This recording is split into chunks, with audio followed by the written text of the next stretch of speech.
Hi there! At saya-saya dito. Nandito tayo sa Glasgow, Scotland.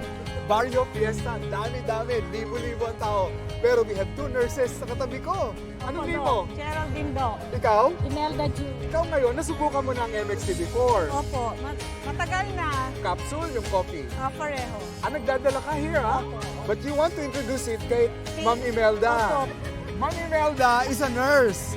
Ngayon, nagwo-work siya pero retired na. Pero here, Nursing home. nursing home. So, yung mga may edad na ang tinaalagaan mo.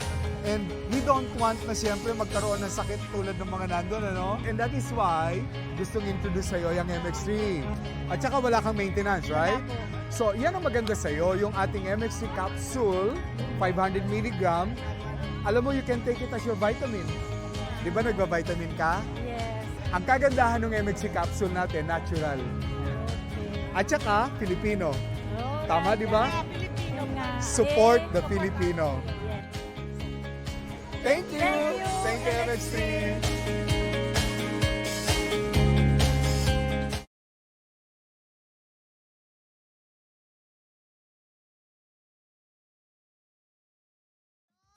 Sabihin, radyo! Sabihin mo! Sabihin mo!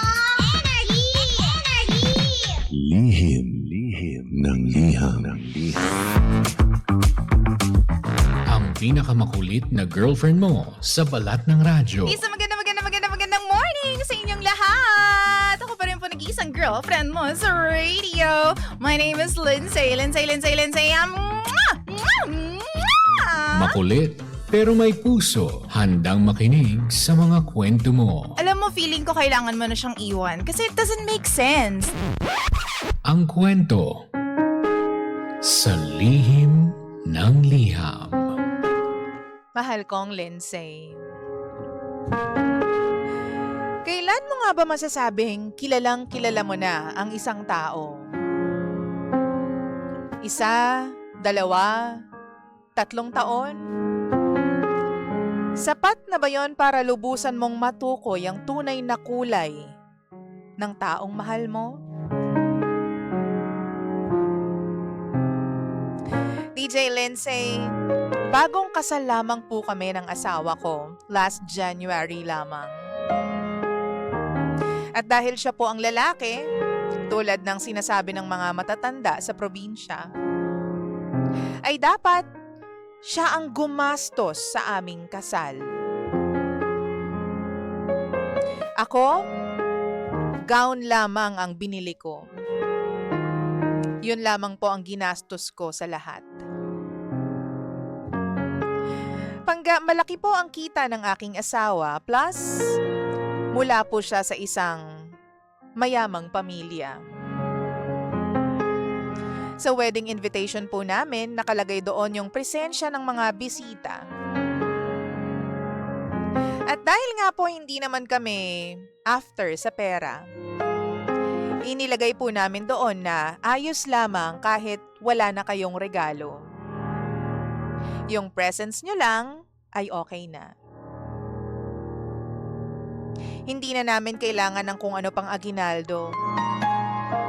Mas magpapasalamat pa kami kung dadalo kayo sa napaka-espesyal na kasal namin. Ang usapan pa namin ng asawa ko, huwag na tayong mag-money dance. Kasi, tinanong po kami ng wedding host if gusto pa raw namin. Dahil nga po, pakiramdam ng asawa ko hindi naman namin na kailangan pa ng pera.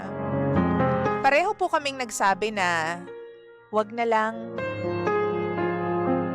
Okay na yun. Ilang araw bago po yung kasal, kinompute po ng asawa ko yung gastos namin. Nagulat siya kasi sobrang laki daw pala. Maya-maya pa ang sabi niya sa akin, di bale, may paraan ako para makabawi tayo. Nagulat na lang ako doon, DJ Lindsay, kasi bakit kailangan bumawi?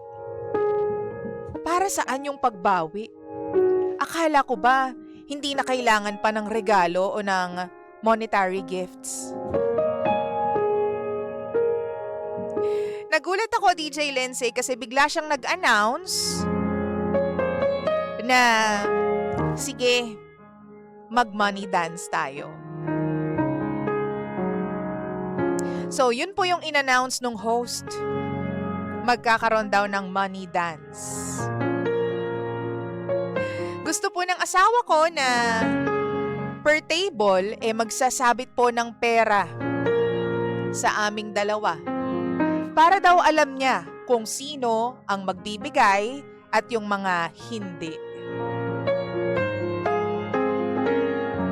Ang pinaka nakakahiya po dito is kino-call out niya yung mga hindi nagbibigay. Dito ako natakot.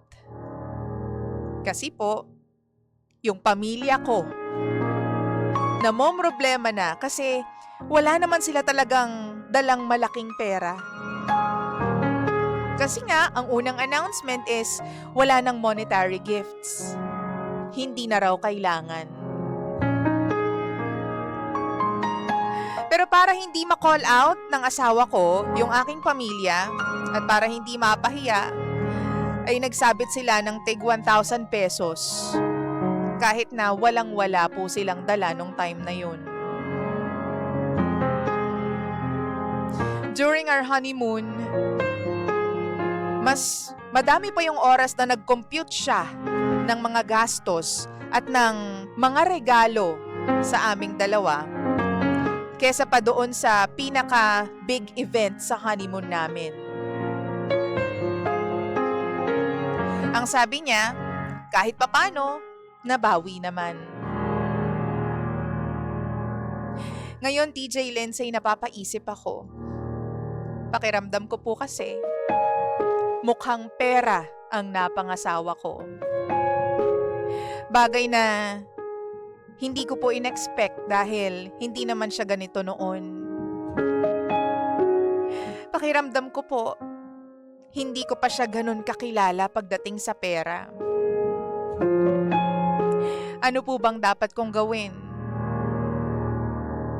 Sa tingin ko rin po, medyo sumama ang loob ng pamilya ko. Paano ko po ba sila kakausapin tungkol dito? Ayoko naman din pong mapahiya yung asawa ko o yung pamilya ko sa isa't isa.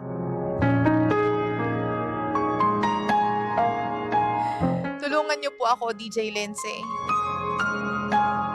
Sa tingin niyo po ba, lalala ang ugali ng asawa ko in the long run? I need advice, DJ Lindsay and DJ Jimbo.